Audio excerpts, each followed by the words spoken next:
Welcome to doctor N Y R YouTube channel. आज का जो टॉपिक है वह है मेडुला ऑब्लांगेटा, साथ में पोनस भी पढ़ेंगे। Please take a screenshot.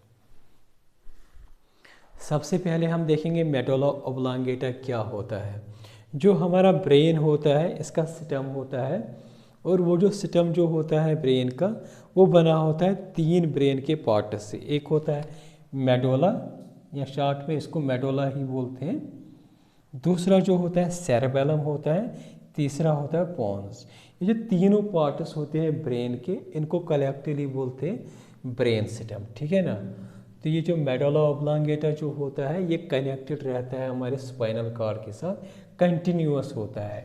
मतलब इसमें बीच में जो होता है ना, कोई ब्रेक नहीं होता है, कोई मतलब कॉलम या कुछ प्रेजेंट नहीं होता है, सीधा ये कंटिन्यूअस रहता है हमारा medulla oblongata with spinal cord. ठीक है ना। तो अगर हम देखेंगे कहाँ से स्टार्ट होता है हमारे दिमाग का, ये हमारे पोन्स से स्टार्ट होता है, मतलब ये एक्सटेंड होता है पोन्स से, और कहाँ तक कंटिन्यूस होता है स्पाइनल कॉर्ड तक। ठीक है ना। ये स्पाइनल कॉर्ड अगर यहाँ तक देखेंगे तो यहाँ लोअर बॉर्डर जो होता है स्पोन्स का यहाँ से स्टार्ट होता है तो स्पाइनल कॉर्ड। इसकी लेंथ देखेंगे कितना होता है, इसकी 2.5 सेंटीमीटर ये लॉन्ग होता है। और ये बिगिन कहाँ से होता है, किस बॉर्डर कहाँ से स्टार्ट होता है। हमारा जो स्कल जो होता है, स्कल डिफरेंट बोन इसका बना होता है। ये वाला जो बोन होता है ये पीछे, इसको बोलते हैं ऑसिपिटल बोन। ठीक है ना। ऑसिपिटल बोन में क्या होता है, जब स्पाइनल कॉर्ड नीचे आ जाता है तो वो बिल्कुल ये कॉम्पैक्ट स्ट्रक्चर होता है ना ब्रेन का, तो यहाँ पे एक होल होता है। तो इसके थ्रू जो स्पाइनल कॉर्ड और जो दूसरे पार्ट्स जो होते हैं ये नीचे आ जाते हैं वर्टिब्रल कॉलम की तरफ। तो इस होल को क्या बोलते हैं, फोरामेन मैग्नम। तो ये फोरामेन मैग्नम से स्टार्ट हो जाता है, तो कहाँ तक रहता है, इन्फीरियर बॉर्डर ऑफ पोन्स, मतलब जो नीचे वाला यहाँ तक, इसका जो नीचे वाला पोर्शन जो होता है, और यहाँ स्पाइनल कॉर्ड से लेके यहाँ तक ये प्रेजेंट होता है। ठीक है ना। इसका जो आउटर होता है मेडुला का, ये बना होता है वाइट मैटर का, और जो सेंटर वाला पार्ट जो होता है मेडुला का वो ऑक्यूपाई होता है ग्रे मैटर से। ठीक है ना। ग्रे मैटर क्या होता है, ग्रे क्यों होता है, और वाइट मैटर वाइट क्यों होता है, मैंने इस पर वीडियो बनाया है। इस वीडियो की डिस्क्रिप्शन में उसका लिंक दे दूंगा मैं, वो आप वॉच कर सकते हैं। ठीक है ना।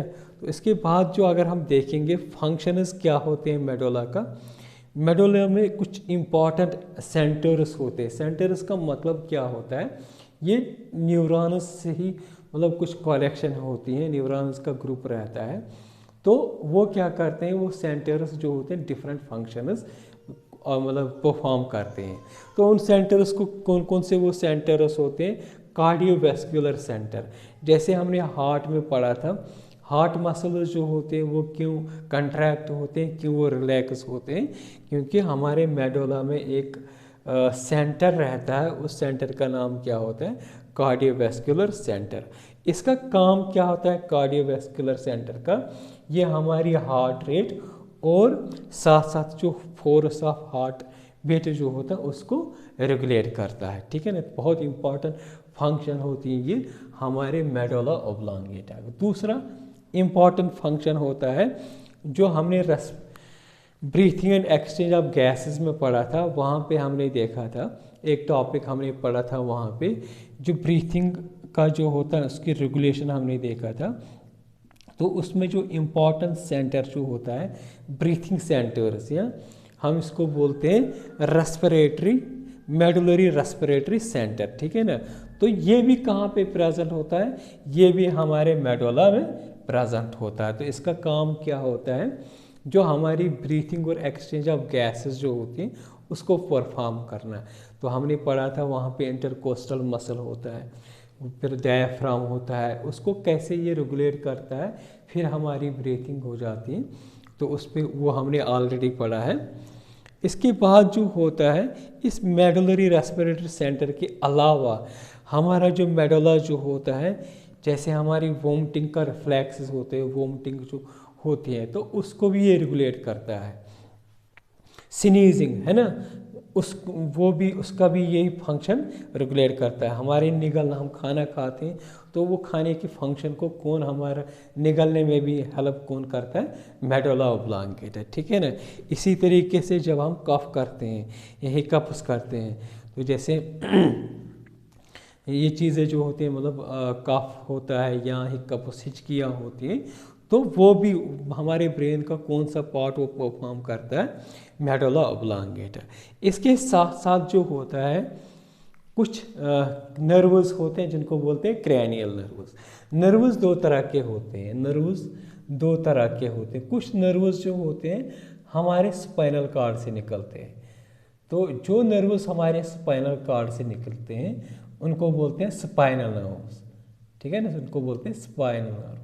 इसी तरीके से जो हमारे ब्रेन से निकलेंगे उनको क्या बोलते हैं, क्रैनियल नर्व्स, ठीक है ना। ये क्रैनियल नर्व्स बहुत सारे होते हैं तो हमें वो मतलब पूरा वो हमें यहाँ पे नहीं पढ़ना है, लेकिन एटलीस्ट पता होनी चाहिए कितने प्रेजेंट होते हैं हमारे मेडुला ऑब्लांगेटा में। जो हमारा मेडुला ऑब्लांगेटा जो होता है इसमें 5 पेयर्स होते हैं, मतलब 10 जो क्रैनियल नर्व्स जो होते हैं हमारे मेडुला ऑब्लांगेटा में प्रेजेंट होते हैं। इतना काफ़ी है इसकी, जो मेडुला ऑब्लांगेटा जो होता है इसके लिए इतना काफ़ी है यहाँ पे, ठीक है ना। नेक्स्ट जो होता है ब्रेन पार्ट का वो होता है पोन्स। पोन्स का मतलब जो होता है ब्रिजेस। तो ये क्यों इसको ब्रिजेस बोलते हैं इसको हम देखेंगे। पहले सबसे इम्पॉर्टेंट जो होती है इसकी लोकेशन देखेंगे इस डायग्राम में। ये प्रेजेंट होता है superior to the medulla. Superior का मतलब क्या होता है, ऊपर। तो मेडुला के ऊपर ये होता है पोन्स, ये होता है, ये मेडुला है, इसके ऊपर होता है पोन्स, ठीक है ना। दूसरा क्या होता है, anterior to the cerebellum. Anterior का मतलब क्या होता है, फ्रंट में, सामने। और उसका अपोजिट क्या होता है, पोस्टीरियर। पोस्टीरियर का मतलब क्या होता है, पीछे। तो ये जो सेरेबेलम है ये अगर आप लोगों को दिख रहा होगा इसके सामने ये पोन प्रेजेंट होता है। तो हम बोलेंगे ये जो है ना ये पोस्टीरियर साइड हो गया और ये एंटीरियर साइड हो गया, ठीक है ना। तो ये बिल्कुल एंटीरियर साइड में मतलब सेरेबेलम के एंटीरियर में ये प्रेजेंट होता है। और मेडुला जो होता है ऑब्लांगेटा इसके सुपीरियर में प्रेजेंट होता है। इसका लेंथ होता है पोन्स का 2.5 सेंटीमीटर लॉन्ग। तो ये क्या करता है, हमने बोला ये ब्रिजेस, इसका मतलब होता है ब्रिजेस। जितने भी हमारे ब्रेन के पार्ट्स होता है उनको कनेक्ट क्या करता है, हमारी बोन्स, हमारे बोन्स ही कनेक्ट करता है उनको। और ये किससे इनको कनेक्ट करता है, जो एक्सॉन्स होते हैं उनकी बंडल से पूरे इस हमारे ब्रेन के डिफरेंट पार्ट्स को ये बोन्स कनेक्ट करता है। जो बोन्स होते हैं इनमें जो ग्रे मैटर जो होता है, ठीक है ना, ये बोन्स है यहाँ पे, ये बोन्स है यहाँ। तो इसमें क्या होता है, ग्रे मैटर जो होता है ये क्या होता है, सेंट्रली स्कैटर्ड रहता है। मतलब इसके सेंटर में बहुत सारा ग्रे मैटर स्कैटर्ड रहता है। तो इस तरीके का जो ग्रे मैटर इसमें प्रेजेंट होता है उसको बोलते हैं पोन्टाइन न्यूक्लियस, ठीक है ना। ये जो पोन्टाइन न्यूक्लियस जो होता है तो ये क्या रहता है, एक्चुअल में ये रहता है ग्रे मैटर का, ठीक है ना। तो ये जो पोन्स होते हैं इसमें एक इम्पॉर्टेंट फंक्शन हो जो होता है, जो ब्रीथिंग जो होती है उसके सेंटर जो होते हैं वो इसमें दूसरा सेंटर जो होता है ब्रीथिंग का वो इसी पोन्स में प्रेजेंट होता है। जैसे हमने देखा अभी मेडुला हमने पढ़ा था, यहाँ पे जो रेस्पिरेटरी सेंटर जो होता है वो एक यहाँ पे प्रेजेंट होता है, और दूसरा जो रेस्पिरेटरी सेंटर का वो होता है इसी पोन्स में प्रेजेंट होता है वो। तो उस रेस्पिरेटरी सेंटर को क्या बोलते हैं, पोन्टाइन रेस्पिरेटरी सेंटर। तो ये क्या करता है, ये पोन्टाइन रेस्पिरेटरी सेंटर और मेडुलरी रेस्पिरेटरी सेंटर जो है ना दोनों इकट्ठे हमारी ब्रीथिंग को क्या करते हैं, रेगुलेट करते हैं।